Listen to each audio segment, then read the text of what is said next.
વડાપ્રધાન નરેન્દ્ર મોદી સંબોધન કરી રહ્યા છે, સાંભળીએ। वो चने को पहचानना लग जाता है, वो मूंग को पहचानता है, उसको नंबर याद रहा। यानी एक ऐसी उनकी प्रैक्टिकल व्यवस्था थी, हमारे लिए बड़ा अजब लगता था, लेकिन वो सिखाने का उनका तरीका था।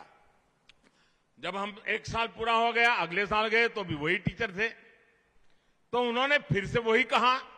तब मेरा जैसा जरा सवाल पूछने का आदी था मैं, तो मैंने कहा साहब पिछले साल आपने ये करवाया था, दोबारा क्यों करवा रहे हो?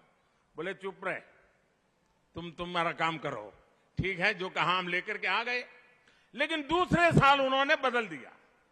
उन्होंने हर एक की आंख पर पट्टी बांध दी और उन्होंने कहा स्पर्श से तुम तय करो मूंग कौन सा है, चना कौन सा है, और स्पर्श वाली इंद्रिय की क्या सामर्थ्य है, उसकी शिक्षा उन्होंने बड़ी सरलता से दे दी थी। दोस्तों, एक टीचर जब आपके अंदर इन्वॉल्व हो जाता है तो कैसे करता है, ये मैं अपना अनुभव बताता हूं। आप कल्पना कर सकते हैं इस एक एक्टिविटी से हमें कितना लाभ होता था। हमें गिनती के बारे में पता चला, हमें दालों के बारे में पता चला, हमें रंगों के बारे में पता चला। तो वो इस तरह से हमें प्रैक्टिकल ज्ञान के साथ हमारी पढ़ाई कराते थे। प्रैक्टिकल के साथ पढ़ाई, यही नेशनल एजुकेशन पॉलिसी की मूल भावना भी है और इसे जमीन पर उतारने की जिम्मेदारी आप सबको निभानी ही है। साथियों, राष्ट्रीय शिक्षा नीति में जो एक बड़ा प्रावधान किया गया है, वो हमारे गांव, देहात और छोटे शहरों को शिक्षकों की बहुत मदद करने वाला है। ये प्रावधान है मातृभाषा में पढ़ाई का।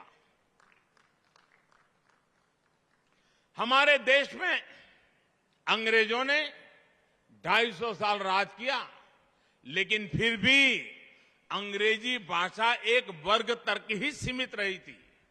दुर्भाग्य से आजादी के बाद ऐसी व्यवस्था बनी कि अंग्रेजी भाषा में ही शिक्षण को प्राथमिकता मिलने लगी। माता पिता भी बच्चों को अंग्रेजी भाषा में पढ़ाने के लिए प्रेरित होने लगे। इसका नुकसान मेरे टीचर यूनियन ने कभी इस पर सोचा है कि नहीं सोचा है मुझे मालूम नहीं है। आज मैं आपको बता रहा हूं, जिस समय आप सोचेंगे इस विषय पर, इस सरकार की जितनी तारीफ करेंगे उतनी कम होगी। क्या हुआ? जब ये अंग्रेजी चलने लगा तो गांव, देहात और गरीब परिवार के हमारे उन लाखों शिक्षकों को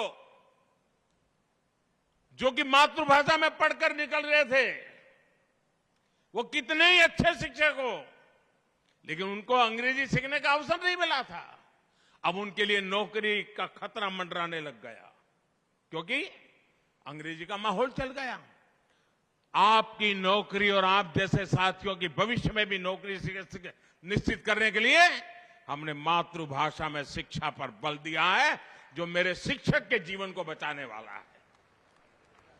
दशकों से हमारे देश में यही चलता रहा था, लेकिन अब राष्ट्रीय शिक्षा नीति मातृभाषा में शिक्षण को बढ़ावा देती है। इसका बहुत बड़ा लाभ आपको मिलेगा। इसका बहुत बड़ा लाभ हमारे गांव से आए हुए, गरीब परिवार से आए हुए युवाओं को मिलेगा, शिक्षकों को मिलेगा। नौकरी के लिए अवसर तैयार हो जाएगी। साथियों, शिक्षकों से जुड़ी चुनौतियों के बीच आज हमें समाज में ऐसा माहौल बनाने की भी जरूरत है जिसमें लोग शिक्षक बनने के लिए स्वेच्छा से आगे आए। अभी जो स्थितियां हैं उसमें हम देखते हैं कि लोग डॉक्टर बनने की बात करते हैं, इंजीनियर बनने की बात करते हैं, एमबीए करने की बात करते हैं, टेक्नोलॉजी को जानने की बातें करते हैं। ये सारी बातें करते हैं, लेकिन बहुत कम देखने को मिलता है कोई आकर कहे कि मैं शिक्षक बनना चाहता हूं, मैं बच्चों को पढ़ाना चाहता हूं। ये स्थिति किसी भी समाज के लिए एक बहुत बड़ी चुनौती होती है।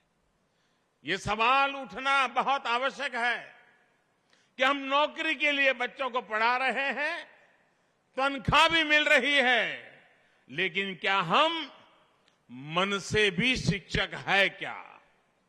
हम जीवन भर शिक्षक है क्या?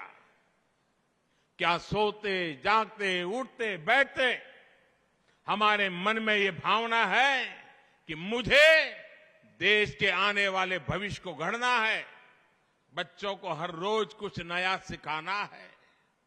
मैं मानता हूं समाज को बनाने में शिक्षकों की बहुत बड़ी भूमिका होती है, लेकिन कई बार कुछ परिस्थितियां देखकर मुझे तकलीफ भी होती है। मैं आप बताऊंगा, आप भी मेरी तकलीफ समझ पाएंगे। मैं कभी कभी, क्योंकि मेरे मन में, जैसे अभी रूपाला जी ने वर्णन किया ना, मैं मुख्यमंत्री बना तो मेरी दो इच्छाएं थी, व्यक्तिगत दो इच्छाएं।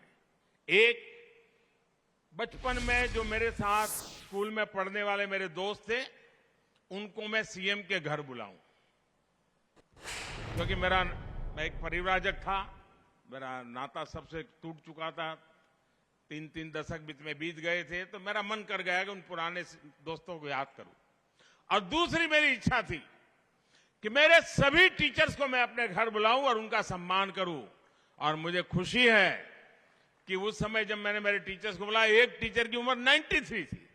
और आपको साथियों गर्व होगा, मैं एक ऐसा विद्यार्थी हूं, आज भी मेरे जितने टीचर जीवित हैं मैं उनके साथ जीवन संपर्क में हूं, आज भी।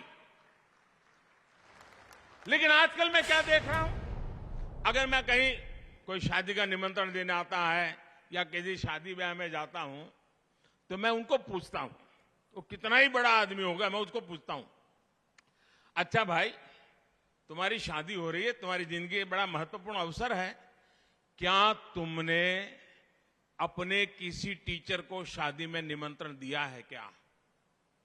100 में से 90% कोई मुझे कहता नहीं कि मैंने टीचर को बुलाया है। और जब मैं सवाल पूछता हूं, लोग इधर उधर देखने लग जाते हैं। अरे तुम्हारी जिंदगी बनाने की जिसने शुरुआत की और तुम जीवन के एक बहुत बड़े पड़ाव की ओर जा रहे हो, और शादी में तुझे तेरा टीचर याद नहीं आया? ये समाज की एक सच्चाई है। और ऐसा क्यों हो रहा है, ये हम सबको सोचना चाहिए।